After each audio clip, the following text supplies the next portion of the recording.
Coming up, the Michigan Wolverines snap a nearly 40-year championship drought. And the Bruins make program history with their first ever women's NCAA championship.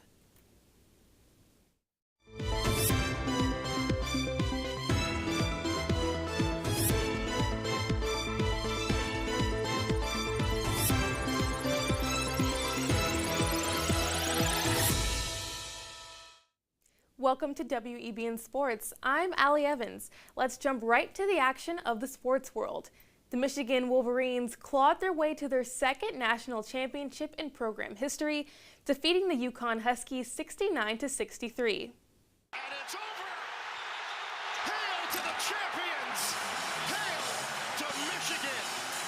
For the first time in 37 years, the Wolverines win the national title. While star forward Yaxel Lindenberg was limited with an MCL sprain and ankle injury, UNC transfer Elliot Cadeau stepped up and powered the Wolverines' offense with 19 points, 3 rebounds, and 2 assists, helping snap a 37-year championship drought. Cadeau was subsequently named the Final Four's most outstanding player. And for the first time in program history, the UCLA Bruins took home a women's NCAA championship Sunday evening. Amazing. I mean, these fans have been so fantastic the entire season and just so grateful to have such a great welcome home. The Bruins dominated the majority of the game to knock out the juggernaut South Carolina Gamecocks 79-51. Gabriela Hazquez led the team with 21 points and 10 rebounds, and Lauren Betts, who is considered a top prospect in the 2026 WNBA draft, dropped 14 points with 11 rebounds and 3 assists after overcoming a first quarter coughing spell. Betts had no issues bouncing back on offense and defense, earning the tournament's Most Outstanding Player award. The championship is the first for head coach Corey Close in her 15-year tenure at UCLA. Amid a lackluster season, the Chicago Bulls are cleaning house. Vice President Arturas Karnisovas and General Manager Mark Eversley were both fired Monday afternoon. Both Karnisovas and Eversley were hired at the start of the 2020-2021 season and only recorded one winning season under their leadership. The Bulls are currently 29-49 with a 12th place spot in the Eastern Conference as the regular season winds down. Bulls owner Michael Reinsdorf said the move comes as the team is, quote, positioning for sustained success moving ahead. With more on the NBA, let's go to our correspondent, Gina Simeone. Gina? Thank you, Allie. Jaylen Brown has been named NBA Eastern Conference Player of Week 24, ranging from March 30th to April 5th. This is the third time this season Jaylen has earned this award. The Celtics went 3-1, beating the Miami Heat, Milwaukee Bucks, and Toronto Raptors. Jaylen averaged 31 points, 5.5 rebounds, and 5.8 assists per game. Not only this, but Jason Tatum was named Player of Week 23, averaging 25.7 points, 9.7 rebounds, and 6.7 assists per game, just 11 games back from a ruptured Achilles tendon. This shows major achievements for the team. The Celtics hope to continue their 3-game win streak tonight against the Charlotte Hornets at 8 p.m. Luka Doncic will be sidelined for the rest of the regular season after suffering a grade 2 hamstring sprain and a blowout loss to OKC last Thursday. This injury can require several weeks of recovery. This is a major loss for the Lakers, as Doncic is the NBA's top scorer and has made a big impact in the Lakers rising in the Western Conference standings. As the playoffs approach, this injury will determine what the Lakers are able to do without one of their top players. No further information has been provided if Doncic will be able to play in the first round of the playoffs, which are set to begin April 18th. The Lakers take on the Oklahoma City Thunder tonight at 10:30 p.m. The Milwaukee Bucks have faced heavy scrutiny in the last few weeks due to struggles the team is facing. According to a report from the NBA, there is an ongoing investigation regarding Giannis Antetokounmpo's injury status this season. Giannis has not played since March 15th, and this issue comes amid lots of speculation about a possible trade. He has played his entire 13 career with Milwaukee, which selected him with the 15th overall pick in the 2013 draft. That's all I have for the NBA. Back to you at the desk. When we come back, the Chicago Cubs are battling yet another early season injury.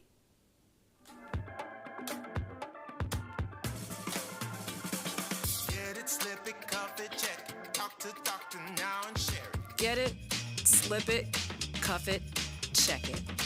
High blood pressure silently affects millions of Americans. Staying on top of your blood pressure is as simple as these 4 easy steps. Self-monitoring is power. Visit manageyourbp.org to learn more. Welcome back. Starting Cubs ace Cade Horton will require season-ending surgery following injury to the ulnar collateral ligament in his right elbow. The exact procedure Horton will undergo and when it will take place has not been disclosed. The sophomore ace left Friday's game against the Guardians in the second inning due to discomfort in his right arm and was initially placed on the 15-day injury list on Sunday.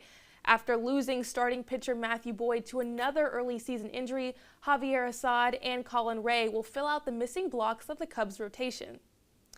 And the Bulls aren't the only team making some front office changes. The New Jersey Devils parted ways with general manager and president of hockey operations Tom Fitzgerald. Fitzgerald joined the Devils in 2015 as an assistant GM before serving as interim GM in 2020 following Ray Sherrill's firing. He was subsequently promoted to the full-time general manager position that summer. The veteran executive received a multi-year extension in 2024 that came with the role of hockey operations president.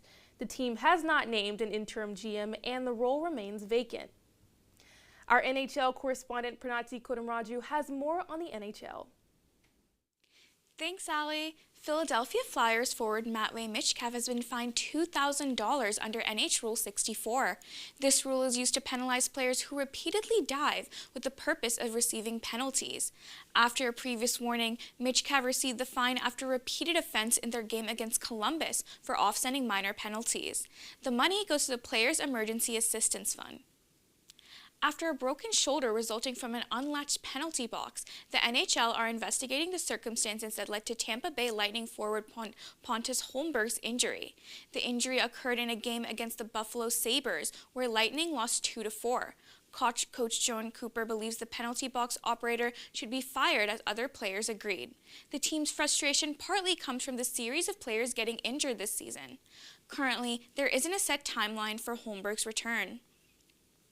The Philadelphia Flyers entered Tuesday as slight underdogs against the New Jersey Devils. Philadelphia is hot, winning 8 of its last 11 and dominating on the road. New Jersey is still chasing a playoff spot, led by strong recent play from Jack Hughes. The pick favors the Flyers, with defense and goaltending expected to make all the difference. That's all I have for the NHL. Back to you guys at the desk. Coming up, learn all about the program helping college students enjoy Fenway Park for cheap. Life doesn't always give you time to change the outcome. Prediabetes does. 1 in 3 adults has prediabetes, but with early diagnosis, prediabetes can be reversed. And you can change the outcome. Take the 1-minute prediabetes risk test today. Go to doihaveprediabetes.org. Welcome back to WEBN Sports. Longtime Denver Nuggets head coach and finals champion Michael Malone is trading the NBA for college hoops. Malone signed a deal to become the next head coach of the UNC Tar Heels under a 6-year contract averaging nearly $8.3 million a year, which would make him among the highest paid coaches in the sport.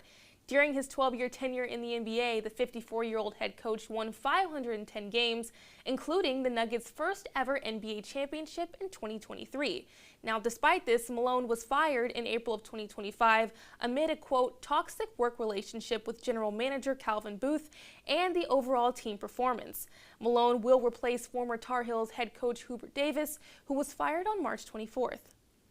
Now, with the weather soon to warm up and the MLB season kicking into high gear, Bostonians are flocking to Fenway Park for state-of-the-art hot dogs and some Red Sox action.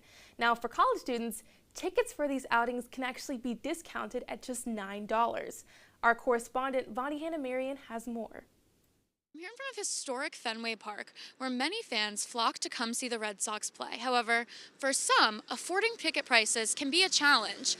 The Red Sox offer several opportunities, like Student Nines, to make tickets more affordable. Student Nines is a program that sends out a text to college students, allowing them to purchase $9 tickets day of for the Red Sox games.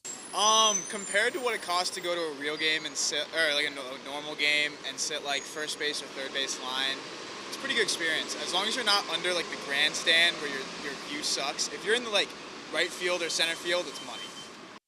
The cost of the ticket isn't the only benefit of this program. Oh, it's like anytime I just don't have something to do, like, because over like the summer on like a random Wednesday night, I may not have something to do. You get the text at like 2 o'clock that there's $9 tickets, and now I've got plans with me and my friends that night. It's awesome. Getting students in the ballpark was an idea created by Dr. Charles Steinberg, who explained the meaning behind why it is so important to get kids into the ballpark at a young age, especially college students.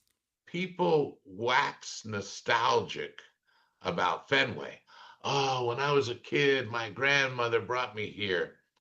Well, there is no nostalgia when you're older if you don't have the memories when you're younger. That's all I have for tonight's show. Thank you for watching WEBN Sports. We'll see you next week.